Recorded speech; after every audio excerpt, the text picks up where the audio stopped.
Hey, what's up, guys? Welcome back. Helen here with Droid Life.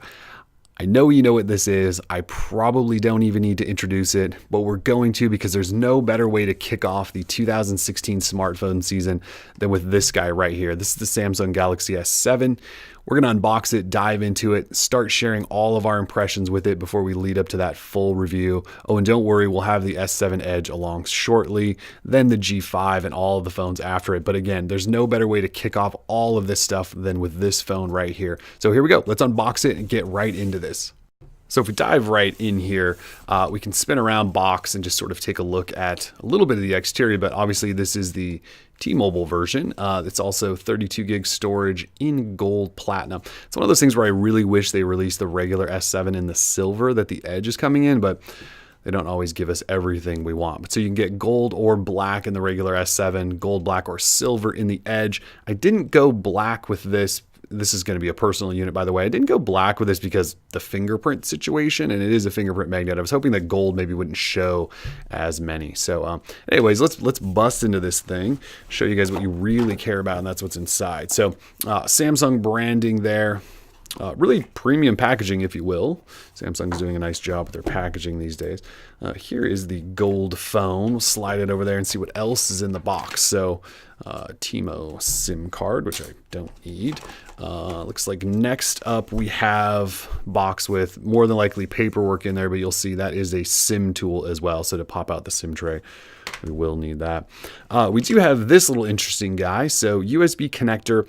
I'm pretty sure, and I haven't actually seen this happen yet, but you should be able to tether two Galaxy devices together and transfer. So why they're giving you this is so you can plug this into one end of a Samsung phone and your USB cable into here, and then the micro USB tip into another phone and transfer data, connect things, do all of that fun stuff. That's basically what we're doing here. So you do get this extra little connector. Here's your USB cable. This is an adaptive fast charging adapter. So fast charging on here, not Qualcomm quick charge, Samsung's own sort of charging technology. And here are earbuds. So Samsung is tossing in earbuds. And they've been doing that for a while. I don't know if they've ever used those. If you've used those, leave a comment or something and tell me what you think about their buds. So let's take off plastic because no one likes to look at plastic during unboxing videos.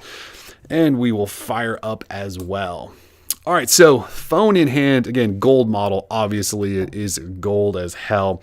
So minimal S7 branding here, Samsung here. And again, this is a T-Mobile model. If you had Verizon or AT&T, you would see AT&T logos and Verizon logos and that sort of thing. So the T-Mobile models are obviously always going to be a better option if you don't really like seeing carrier branding. And you should be able to unlock this thing to work it on AT&T as well. So just keep that in mind. So again, gold model. Let's run through specs. We've got a 5.1 inch Quad HD Super AMOLED display, which DisplayMate has already called the best smartphone display ever made. Have a physical home button down here, which is slightly squarer, I would say, compared to last year's S6. Doubles as a fingerprint reader, so we'll obviously test that to see how that goes. Capacitive back and app switcher buttons there as well. Front camera up top, 5 megapixel f1.7, so it should be good in low lights, and 5 megapixel is enough resolution for those selfies.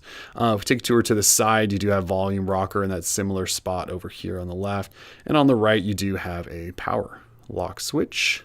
If we go up top, you actually see this little slot right here. That is your SIM tray, which doubles as a micro SD slot. So the phone comes with 32 gig of storage in the US. We may get 64 gig models later on down the road, but out of the gate, they're only selling 32. And this slot will come in handy because you can toss an SD card in there up to 200 gigabytes. So you can add on quite a bit of expandable storage.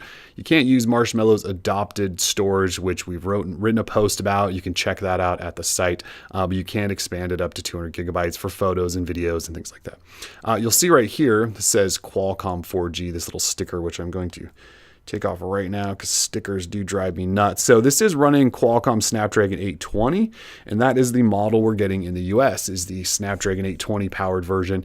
I believe in Canada and elsewhere they're getting Exynos powered S7s. We got the Snapdragon 820. On the back here, 12 megapixel camera with dual pixel technology. So that's down from last year's 16 megapixel shooter, but that's the difference between 12 and 16 is resolution.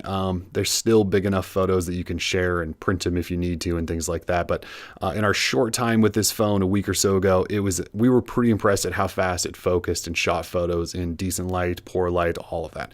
So you do have your LED flash over here and heart rate sensor.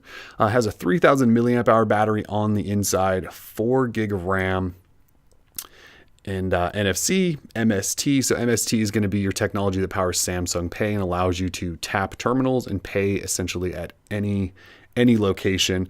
The other big thing here is IP68 water resistant. So if we take a look at the bottom, which we haven't done yet, you do have your speaker, there's a microphone, micro USB port, so that is not USB Type-C, and there's your headphone jack. But what I'm saying about the IP68 water and dust resistance is you don't really notice anything weird going on in terms of ports being covered or uncovered or protection.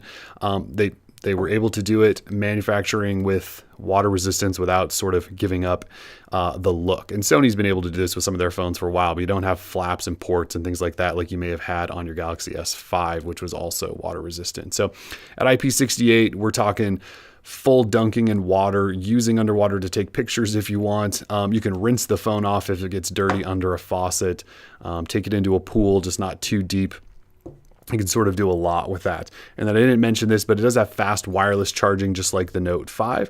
So it has fast wired charging, but wireless as well. So if you have a fast wireless charger from Samsung, you just drop this bad boy on there and it'll charge up fairly quickly, just like it does when it's wired. So a lot of stuff in here. We really want to dive into it. I'm not going to go over software right now. We'll save that for another video. But really, really excited to see what Samsung's done a year later from the S6. If you just want some impressions in terms of how it feels in hand, again, I'll just say this. This phone feels incredible in hand. So the S6 was one of my favorite phones of all time, just in terms of in-hand feel. And that's just because of the size and the way it fit and the finish and all of that. So this phone, because they added a bigger battery, we get this sort of subtle curve and almost, I don't want to call it a hump, but it's definitely a little humpier than the S6. And so that roundness in hand just feels really, really good. It seems to really add to the ergonomics of the phone. So it's one of those phones where, you can get up to the notification shade and back down without much of a shimmy. And, I have pretty normal average hands, I would say. And this is one of those phones that just fits really, really nicely. So really ready to take this for a spin and let you guys know everything there is to know about this phone. So if you have comments, questions, or there's anything really, really in particular you want us to dive into, we can do that. And again, we will have S7 Edge along shortly. But for now, this is Samsung Galaxy S7. We're Droid Life. Peace.